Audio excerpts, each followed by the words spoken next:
Hi everyone, it's Louise here with the very first of a series of videos that will hopefully help you with your coursework. Before we get started, one thing to be aware of is that I have a dog who is quite strong-willed.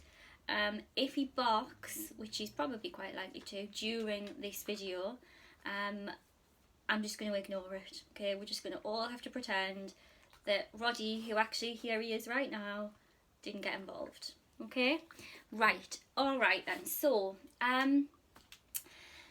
let's say I'm gonna aim to kind of do lots of little videos to help with coursework, because obviously I feel like coursework is one of those things that you do need some explanation around structure and how it's going to work and those things. So we are going to provide you with a bit more explanation for coursework.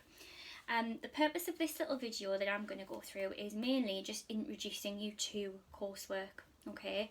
So I've gone high tech, as you can see here. So this first bit of information, there is a PowerPoint attached to Google Classroom that has all of this information on as well, so you can go away and read that in your own time.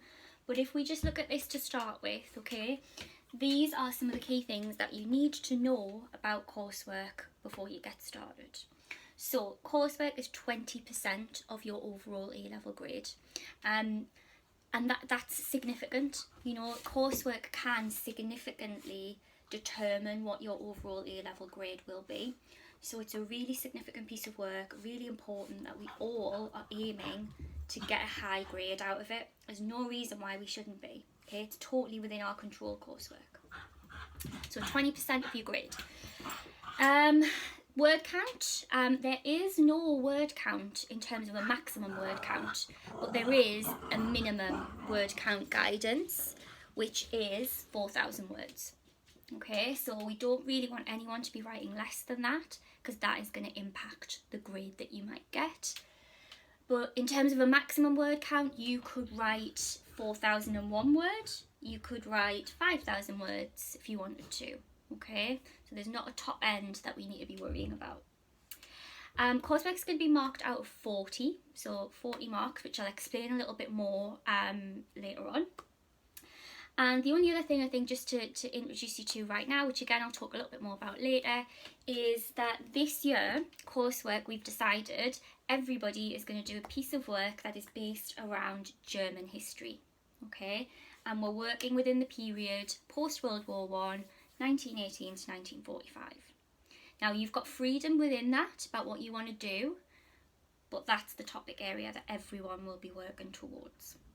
Okay, right, so second bit of information. Okay, right, coursework as a piece of work is really important because what it does is it brings together all of the key historical skills that we've worked on through all of the different modules that we've done so far. Okay, coursework is the only piece of work that asks you to bring together all of those things, all of those assessment objectives in one single piece of work. Okay, so every assessment objective, we only have 3 assessment objectives in history, and all of them are assessed in this piece of coursework. So AO1, as a reminder, AO1 is your use of own knowledge and your essay writing skills. So if we think of where we have dealt with that before in what we've studied so far, it's been in those 20 mark essay questions that you've done for Britain. Okay, that's an AO1 essay. Now, obviously this is going to be on a bigger scale than it would just a Britain essay. It's going to be a bigger piece of work, but it's the same skill type, the same rationale, development of argument, development of mini judgments, having themed paragraphs, all of those things still apply. Okay, and there are 20 marks available for AO1 content. So use of own knowledge, development of argument, development of judgment, structure of the essay. 20 marks for that. Okay. Second assessment objective in history, AO2, is using primary sources. Okay, we have done huge amounts of work on primary source analysis and evaluation all the way back, if you think to the beginning of your A-level year when we were working on the Churchill content with Britain. Okay, so if we think of those skills, that's what you need to use within your coursework as well. Okay, and there are 10 marks available for your use of primary sources within your coursework.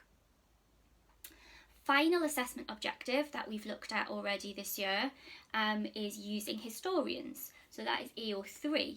Now we did that, if you remember, we looked at historians in Russia. So if you remember when we did those post-it note activities and those kind of skills, that's the historiography type of skill that we want you to be using in your coursework. So AO3 is you bringing historians in, analysing and evaluating their arguments, and there are 10 marks available for that as well. So that's the 40 marks in total, 20 for your own knowledge, 10 for primary source use, 10 for historians use. Okay.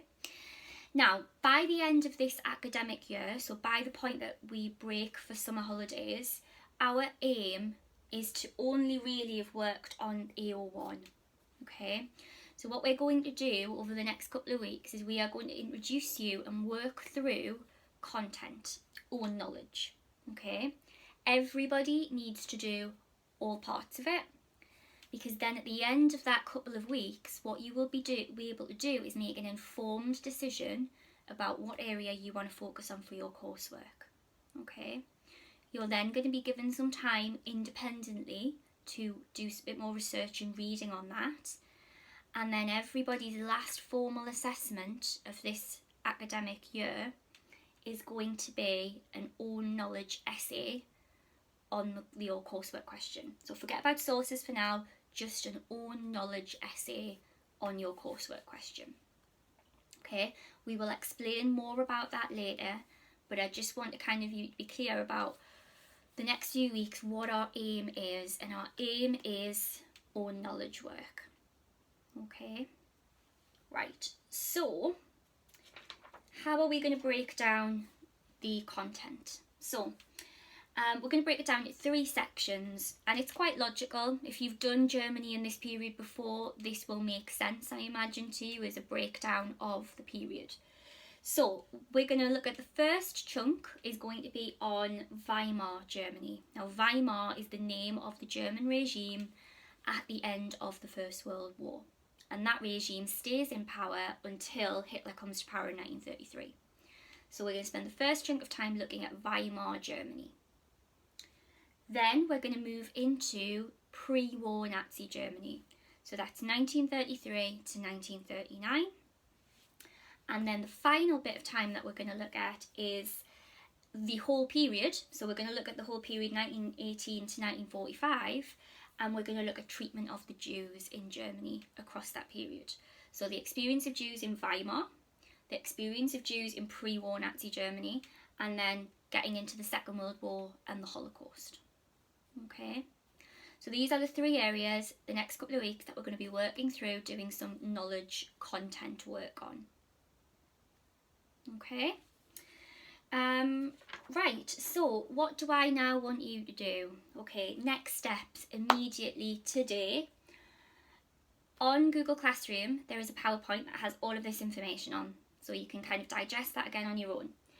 On the final slide, there is a little quick task that I would like you to do before the next lesson that you move on to, okay? And that is just some definitions, some key terms on Weimar Germany. Define ones that you think you might know already. Do a little bit of research to define any of the ones that you're not sure on, okay? So that's the first task. Secondly, there will be a link on Google Classroom for a quiz based on what we've just done. Now it's not really a quiz, but what I do want you to do, this is really important, I want you to select yes to the first question. Have you viewed the video explaining coursework? Select yes, so that we can track who's watched this video. Okay, it's really important for us to know if you've had the explanation and the introduction to the coursework. So can everyone please make sure that they've done that? If you have any questions, if you're looking at this, if you listen to what I've said and you want a bit more explanation, if you're not quite clear, you can just type your questions into the kind of the comment section under this this set of work on Google Classroom as well, or email your teacher, either or. Okay? Alright then, so I'm going to leave you with that for today. Definitions. Tomorrow what we're going to do is we'll pick up with those definitions and we're going to do some work on Weimar Germany tomorrow. Alright then, bye everyone!